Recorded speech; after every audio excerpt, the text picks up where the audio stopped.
Every time the word decolonization comes up, people lose their ever-loving minds. They say things like, what, so you want to kick everyone out of Canada then? Or, are you saying no one should own anything?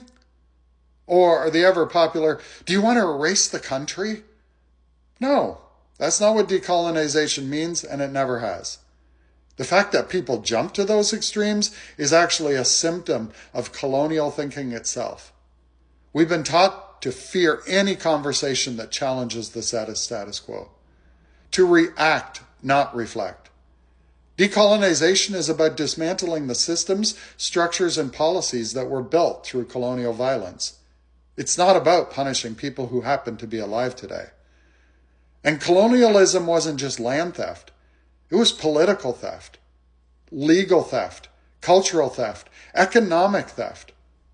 It was the forced replacement of indigenous governance with European governance, the replacement of indigenous legal orders with European laws, the replacement of indigenous relationships to the land with a European concept of ownership, one that divides, fences, extracts, and claims instead of relating, stewarding, and sharing responsibility.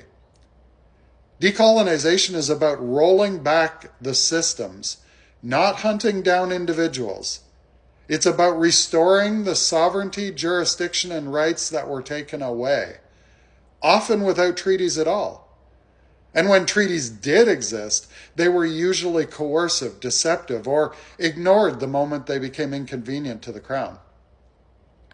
It's about making sure indigenous communities have actual control over the resources and decision-making and land stewardship, not just symbolic acknowledgements and photo ops.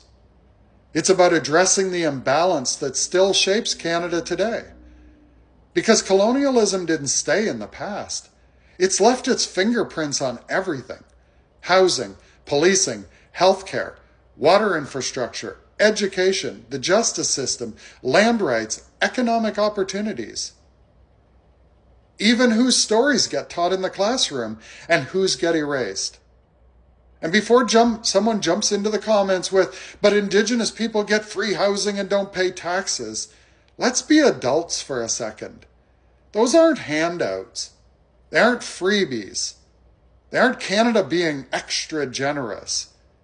Those supports are treaty obligations, the terms of legally binding agreements the Crown signed. Contracts where Indigenous nations granted access to land in exchange for ongoing commitments like education, healthcare, and social supports. These payments aren't gifts.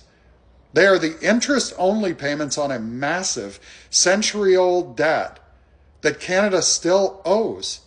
A debt that stands by all accounts in the tens of billions of dollars.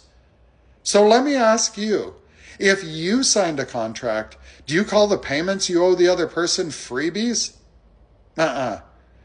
Indigenous treaty rights aren't perks.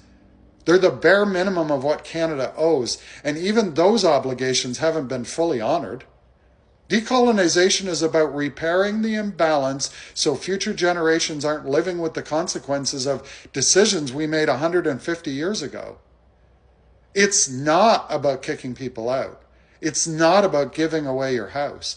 It's not about reversing oppression or flipping the hierarchy upside down. It's not chaos, revenge, or some kind of apocalyptic purge.